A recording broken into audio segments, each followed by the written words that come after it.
Good morning, Pam here from the Perfect Balance Guru, and today we're going to do a stretching video for athletes. Most people do not think about stretching, and I know this, so I want to give you just a probably less than 10-minute quick stretch. I also do want to tell you about stretching. When you are going out for a workout, you never want to stretch before the workout. You want to warm up gently for whatever you're doing.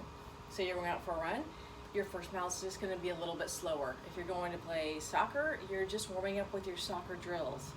The static stretching we're going to do here, you want to do after your workout, after your muscles are all warmed up. That's really when you get the most benefit. Now, if you don't normally stretch, you might do a little bit of moaning and groaning alongside with me. Totally normal, but I want you to make stretching a regular part of every single workout. A lot of people just think, I just have to work out. Well, the workout is great, and especially when you're training for certain things, but your muscles need to stretch afterwards. It can help with your flexibility, it can help prevent against injuries. There's just so many great things about stretching. Let's get started. The first one, you can get a wall. I'm using a table. You want to take a step back and see my butt. I know you can't see my feet, but your body's going to be in a nice straight line, and I want your heels pressed on the ground. This is going to be a great calf stretch. If you do things like sprinting, any kind of hopping, jumping, your calves get a ton of work and they need to be stretched. Now, a lot of people, they go really far back and they come up on their toes. No, I want those heels all the way down on the ground. That doesn't mean you can't like come up on your tippy toes and give yourself a little stretch and come back down. But for the most part, we're going to stay just like this. Body's in a nice straight line. Again, your hands can be against a wall. I just have a table. Now from here, I do want you to push your butt back and bring your body about parallel to the ground. Hello, hamstrings. How are you doing today? If this is beyond excruciating, please start stretching on a regular basis.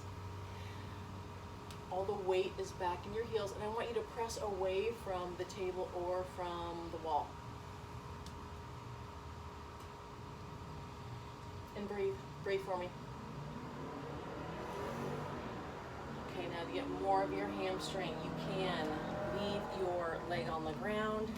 I'm gonna use my little bench here. A chair works as well, or you can put your leg up here. You want to square up your body towards that leg. So I'm not gonna come like this, you're gonna come like this. Now for some people, you might be here and that's enough of a stretch. You might come back, you might come and grab your leg. You can put one hand behind your back.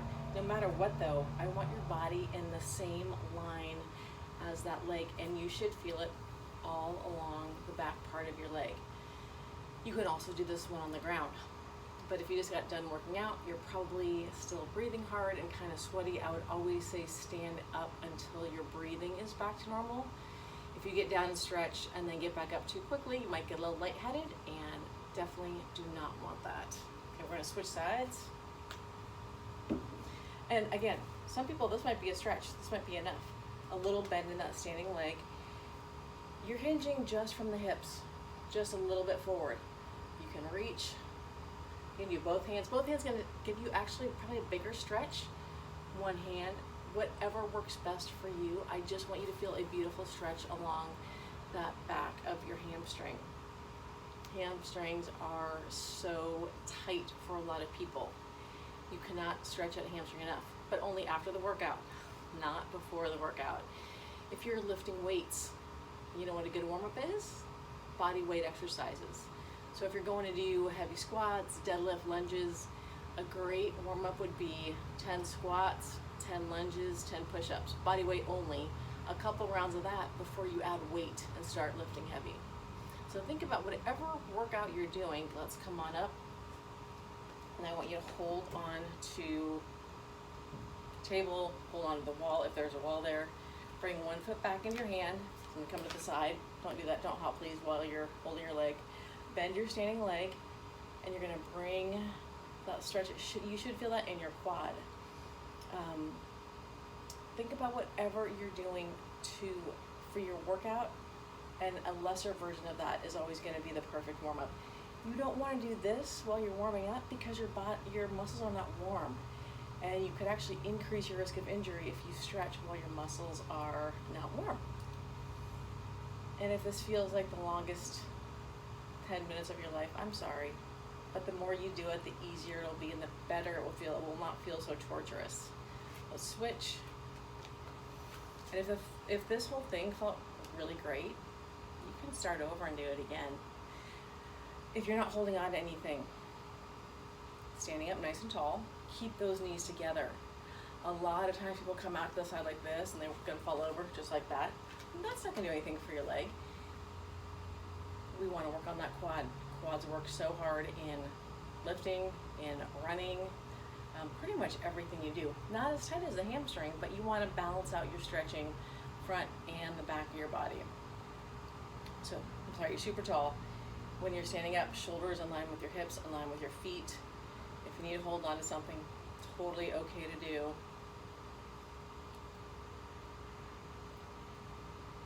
And let's release that. I'm going to turn to the side. Bend those knees for me. We're just going to hinge it forward from the hips. And I'm going to stay right here, but I want you to actually come down. So you're going to drop all the way down. I'm coming up so I can talk to you while you're doing that. Another hamstring stretch. I don't really want to do that. So I don't want to get my head out of the frame. Yes, knees are a little bit bent.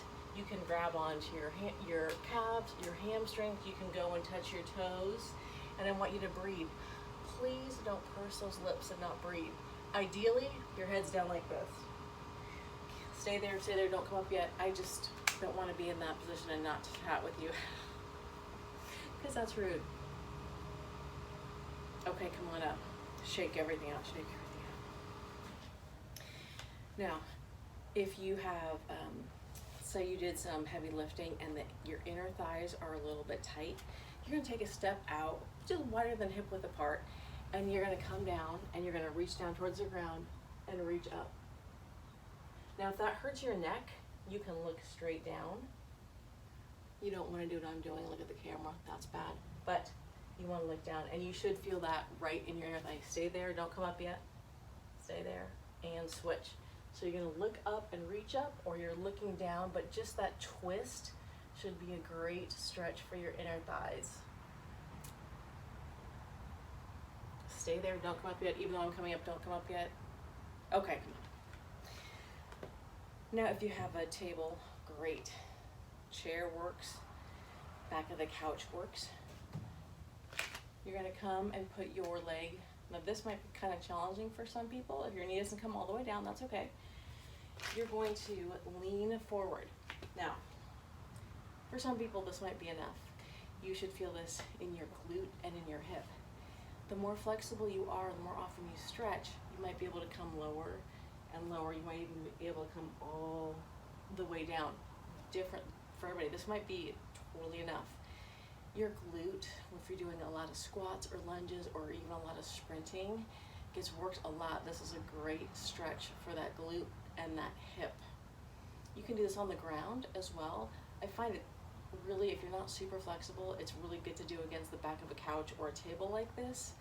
Easier than doing it on the ground. It's not very easy position to get into on the ground.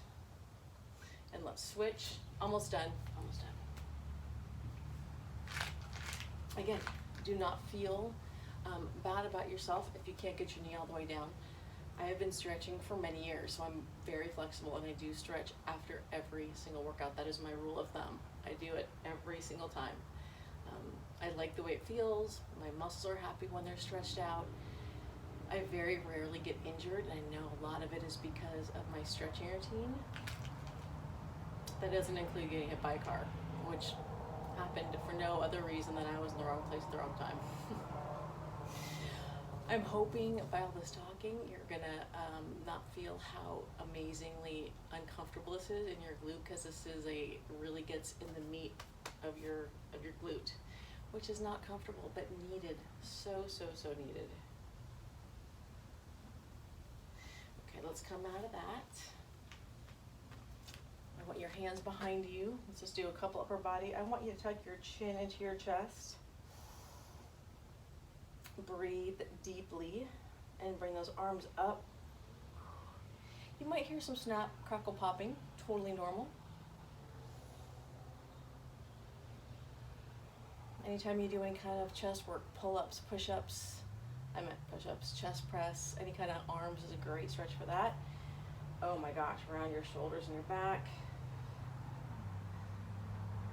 And take a great big deep breath up.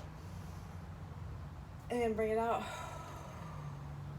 I hope you enjoyed this, and I hope you keep doing it for your health, for your safety, for your flexibility, and to help prevent even against soreness for the next day. Thanks for your time. Any questions, you can email me at Pam@theperfectbalance.com.